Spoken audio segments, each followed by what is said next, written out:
Australia সিরিজটা আজকে শেষ হলো বাংলাদেশের অপ্রত্যাশিতভাবে ম্যাকাই টেস্ট 2 দিনে শেষ। তো এই সিরিজ থেকে আসলে বাংলাদেশের দুটো নতুন অভিজ্ঞতা এবং নতুন অর্জন বলবো না, অভিজ্ঞতাই বলবো, নতুন জিনিস পেল বাংলাদেশ। প্রথমটা তো বলেই দিলাম, ম্যাকাই টেস্ট 2 দিনের মধ্যে হার। বাংলাদেশ এর আগে টেস্টে 2 দিনে হারেনি এবং 2 ইনিংসেই 100-র নিচে অল আউট। এটাও 21 বছর পরে টেস্ট ক্রিকেটে প্রথমবার ঘটলো যে কোনো দল 2 ইনিংসে 100-র নিচে অল আউট হলো। তো এটা একটা নিশ্চয়ই শেষ অভিজ্ঞতা হিসেবে অস্ট্রেলিয়া সিরিজের এবারের অনেক আলোচিত এই সফর, অনেক আশা, অনেক স্বপ্ন নিয়ে আসা এই সফর, সেটি শেষটা হলো এত বাজেভাবে। 2 দিনে ইনিংস ব্যবধানে 51 রানে হার, এটি অপ্রত্যাশিত, মেনে নেওয়া কঠিন এবং আসলে কেউই মেনে নিতে পারছেন না। আমি নিশ্চিত যে ক্রিকেট টিম, আমরা যারা কাভার করতে এসেছি এখানে গত 2 দিন যে প্রবাসী বাংলাদেশিরা খেলা দেখেছেন, তাদের মতো আপনাদেরও মন খারাপ, মন ভালো হওয়ার কোনো কারণ নেই।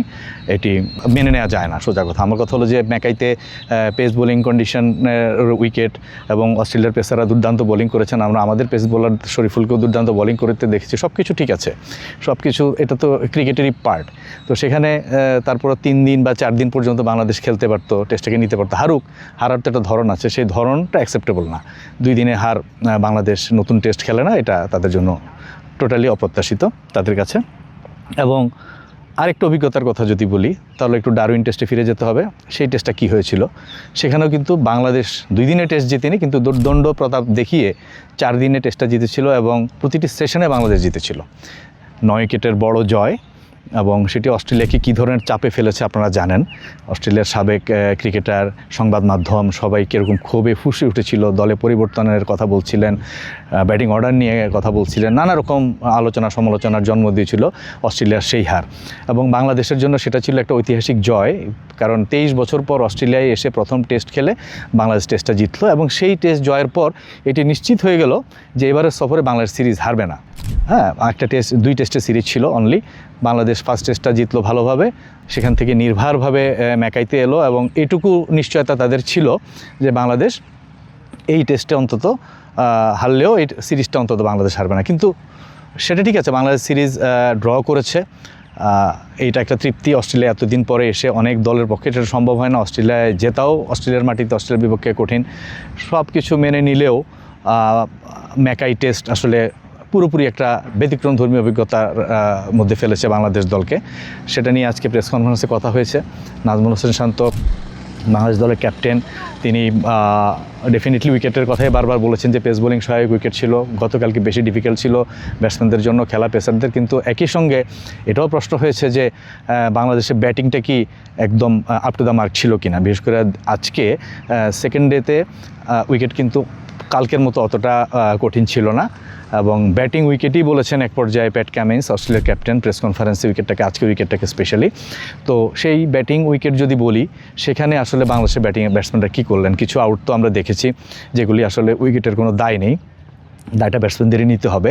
তো সেই জায়গাগুলো যদি বাংলাদেশ ভালো করতো, এই ভুলগুলি না করতো, অধিনায়ক শান্ত নিজে পজিশন করে আপনারা দেখলেন যে একটু মারমুখী শট খেলে আউট হলেন। তারা ওই ওভারের আগের বলে আরেকটা, ফার্স্ট বলে আরেকটা শট উনি ওইভাবে ট্রাই করেছিলেন। তো এগুলো নিয়েও কিন্তু কথা হয়েছে এবং প্রেস কনফারেন্সে অধিনায়ক নাজমুল স্বীকার করেছেন যে ব্যাটিংটা আরও ভালো হওয়া উচিত ছিল, ব্যাটিংটা বাংলাদেশ ভালো করেনি। এবং তার নিজের কথা বলেছেন যে আরেকটু ধৈর্য ধরা উচিত ছিল, উইকেটে সেট হয়ে উনি যেভাবে আউট হয়েছেন এটা তার নিজের কাছেও অপ্রত্যাশিত এবং অগ্রহণযোগ্য। এর আগে প্যাট কামিন্সের প্রেস কনফারেন্সে প্রশ্ন করেছিলাম যে এই যে হার বাংলাদেশের 2 দিনে ইনিংস এবং 51 রানের হার, এত বড় হার, এটা কি শুধুই অস্ট্রেলিয়ার ভালো বোলিং এবং ম্যাকাইয়ের ভালো পেস বোলিং উইকেটের জন্য? এখানে কি বাংলাদেশের ব্যাটিংয়ের কোনো দায় ছিল না? উনি একটু কূটনৈতিক উত্তর দিয়েছেন। অস্ট্রেলিয়ানরা সাধারণত অপোনেন্ট টিম নিয়ে খুব কমই কমেন্ট করেন। তো উনি বলেছেন যে বোথ, মানে এটাতে যেমন উইকেটের একটা অ্যাডভান্টেজ ছিল পেস বোলারদের জন্য, একইভাবে বাংলাদেশের ব্যাটিংয়েও কিছু ভুল ত্রুটি ছিল। সেই ভুল ত্রুটিকে যদি আমরা ধরি এবং সেটার জেরে বাংলাদেশের এই হার, অপ্রত্যাশিত 2 দিনে টেস্ট হার, ডারউইনে যতই আমরা জিতে আসি না কেন, সেই জয়ের ধারা তো আমরা ধরে রাখতে পারিনি, ভালো ক্রিকেট খেলার ধারাই ধরে রাখতে পারিনি। এখানে যারা দর্শক এসেছিলেন এবং শান্ত নিজে বাংলাদেশ থেকে আসার আগে তিনি যে এক্সপেকটেশনের কথাই সিরিজে বলেছেন, সেটা ছিল আসলে ভালো ক্রিকেট খেলা। ডেফিনেটলি বাংলাদেশ ডারউইনে অত্যন্ত ভালো ক্রিকেট খেলেই জিতেছে, কেউ বাংলাদেশের সেই জয়কে ফ্লুক বললে হবে না, সেটা বাংলাদেশ ডিজার্ভ করে সেই জয়টা জিতেছে। কিন্তু ম্যাকাইতে সেই ধারাবাহিকতাটা টোটালি ছিল না। পেস বোলিংয়ে ছিল, শরীফুল কন্ডিশনের সুবিধা নিয়ে দুর্দান্ত বোলিং করেছেন, অন্য বোলাররাও ভালো বোলিং করেছেন, কিন্তু যেটার ফল অস্ট্রেলিয়াও কিন্তু ফার্স্ট ইনিংসে 210 রান করেছে মাত্র, কালকে 165 রানে 8 উইকেটে করে, আজকে বাকি সময়ে 45 রান করে তারা ফার্স্ট আওয়ারের মধ্যেই কিন্তু অল আউট। তো বোলারদের কাজটা করে দিয়েছেন, কিন্তু ব্যাটিংটা ভালো হয়নি।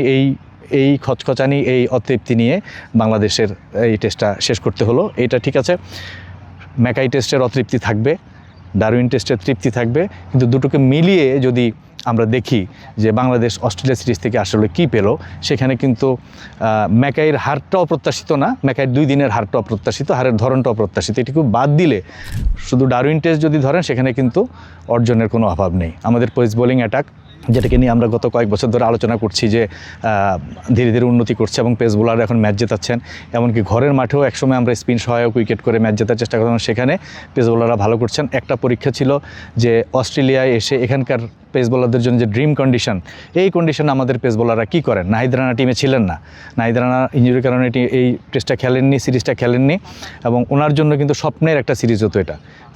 বাংলাদেশের জন্য হতো, তিনি টিমে থাকলে অনেক কিছু হতে পারতো, তার গতি, তার বাউন্স এখানে কাজে লাগতো, কিন্তু তিনি সিরিজটা খেলেননি। কিন্তু না খেলায় কিন্তু যারা খেললেন, আজকে শান্তই কথা বলেছেন, নাহিদ রানাকে তিনি মিস করেছেন, কিন্তু তার পরিবর্তে যারা খেললেন, এটা পজিটিভ দিক, তারা ভালো করেছেন।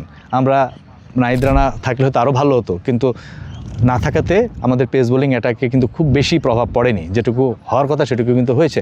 এটা একটা পজিটিভ সাইন যে অস্ট্রেলিয়ার মাটিতে আমাদের তাসকিন, শরীফুল, হাসান মাহমুদরা যেভাবে বোলিং করে গেছেন, দ্যাট মিন্স যে এই ধরনের কন্ডিশন পেলে আমাদের বোলাররা ভালো করতে পারেন, বিদেশের মাটিতে ম্যাচ জেতানোর মতো সামর্থ্য আছে। আবারও ম্যাকাই টেস্টের কথা বলি, এটা হতাশা থাকবে, 2 দিনে হার, এটা বাংলাদেশের অনেক দিন পর্যন্ত এই জ্বালা বহন করতে হবে। বাংলাদেশ সেই যখন 2003 সালে অস্ট্রেলিয়া আসে, এবং এবারও যখন আসে, অস্ট্রেলিয়ান মিডিয়া বা সাবেক ক্রিকেটারদের অনেকে বলেছেন যে বাংলাদেশকে 2 দিনে হারাই দিতে হবে। এটা নাকি এটা অস্ট্রেলিয়াটা চিরকালীন এটা ক্ষুধা, বাংলাদেশ এখানে টেস্ট খেলে তাদেরকে 2 দিনে হারাতে হবে। সেই ক্ষুধাটা অবশেষে এবার তারা মেটালো, কিন্তু মিটিয়ে কি লাভ হলো? টেস্ট সিরিজ কিন্তু জিততে পারেনি। টেস্ট সিরিজটা বাংলাদেশ তাদের সঙ্গে ড্র করেছে অস্ট্রেলিয়ার ঘরের মাঠে এসে। এটা বাংলাদেশের জন্য একটা বড় অর্জন। এই সিরিজ থেকে বাংলাদেশ যখন দেশে ফিরবে এবং অস্ট্রেলিয়া থেকে কি পেলাম না এইসব হিসাব নিকাশ করবে, তখন ম্যাকাইয়ের এই 2 দিনের হার যেমন একটু অতৃপ্তি থাকবে, কিন্তু অ্যাট দ্য সেম টাইম অর্জনের খাতায় অনেক কিছু থাকবে ভালো, ইতিবাচক, ভবিষ্যতের জন্য উৎসাহব্যঞ্জক, যেটা দিয়ে বাংলাদেশ আসলেই এটা নতুন কিছু চিন্তা করতে পারে, এবং বাংলাদেশ এটা এই উপলব্ধি, এই তৃপ্তি নিয়ে অন্তত অস্ট্রেলিয়া থেকে যেতে পারবে যে না, আমরা অস্ট্রেলিয়ার সঙ্গে সিরিজ ড্র করেছি অস্ট্রেলিয়ার মাটিতে, আমরা এখন আগের জায়গা থেকে আরেকটু উপরে।